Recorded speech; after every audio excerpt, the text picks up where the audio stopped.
एक बहुत बढ़िया क्वेश्चन है। Right the domain of the function sine inverse, यानी कि हमें साइन इनवर्स 4-3x का क्या निकालना है, डोमेन निकालना। क्या निकालना है? डोमेन निकालना।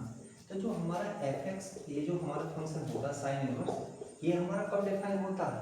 ये जब डिफाइन होता है जब डिफाइन होती है x बिलोंग्स टू -1 से लेके +1, यानी कि x की वैल्यू इसके अंदर लाई करेगी, तो हमारा ये फंक्शन क्या होगा? साइन इनवर्स डिफाइन होगा। ठीक है। तो जो साइन इनवर्स x का डोमेन होता है वो ये होता है -1 से लेकर 1। कभी कभी आपसे पूछे जब इसकी रेंज क्या होती है, तो साइन इनवर्स की जो रेंज होती है वो -π/2 से लेके π/2 होती है। ये हमारी इसकी क्या कहलाती है? रेंज कहलाती है। और ये वैसे साइन इनवर्स x का क्या होता है? डोमेन होता है। ठीक है।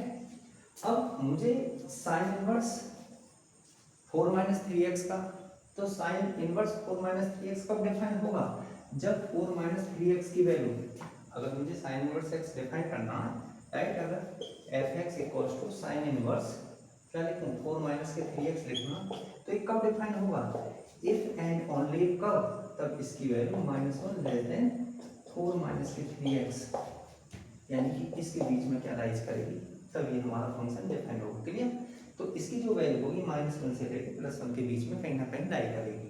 अब देखो ये 11th क्लास का क्वेश्चन है जो इनइक्वालिटीज होता है। आप यहाँ से 4 को क्या करो? एलिमिनेट करो। दैट मीन्स दोनों तरफ 4 को क्या कर दो? माइनस कर दो।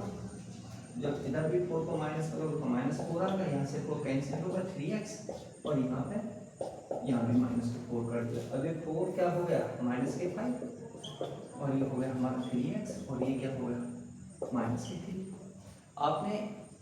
आपको एक बात पता होगी कि जब हम माइनस चिन्ह क्या करते हैं? एलिमिनेट करते हैं, तो इनइक्वालिटीज क्या हो जाती है? चेंज हो जाती है। दैट मीन्स ग्रेटर का लेस हो जाता है, लेस का क्या हो जाता है? ग्रेटर हो जाता है। तो जब मैं यहाँ पे -3 से डिवाइड करूँगा तो क्या हो जाएगा? ये वैल्यू चलो कर लीजिए पहले, -3 से डिवाइड कर लीजिए, तो ये 5/3 हो गया, और ये माइनस का x हो गया, और ये हमारा क्या होगा? -1 हो गया। अब मुझे माइनस चिन्ह क्या करना है? एलिमिनेट करना। तो इसके लिए मुझे क्या करना पड़ेगा? इनइक्वालिटीज चेंज करनी पड़ेगी। ये हमारा क्या हो जाएगा? लेस हो जाएगा, दैट मीन्स 1, और ये क्या हो जाएगा? 5/3, यानी कि x का जो डोमेन आएगा वो 1 और 5/3। ठीक है। तो हमारा जो यहाँ पर x का, यानी कि इस फंक्शन का जो डोमेन आएगा 1 से लेकर 5/3, ये हमारा आंसर होगा। ठीक है ना। तो इस प्रकार हम किसी भी फंक्शन का क्या निकाल लेते हैं? डोमेन निकाल लेते हैं। डोमेन निकालने के लिए उस फंक्शन को हमें देखना होता है कि उसका डोमेन क्या है। ठीक है ना। जैसे cos इनवर्स x का रेंज क्या होता है? 0 से पाई होती है। ठीक है ना। तो 0 से 1 तक, तो ये हम चेक कर लेते हैं 0 से -1 तक।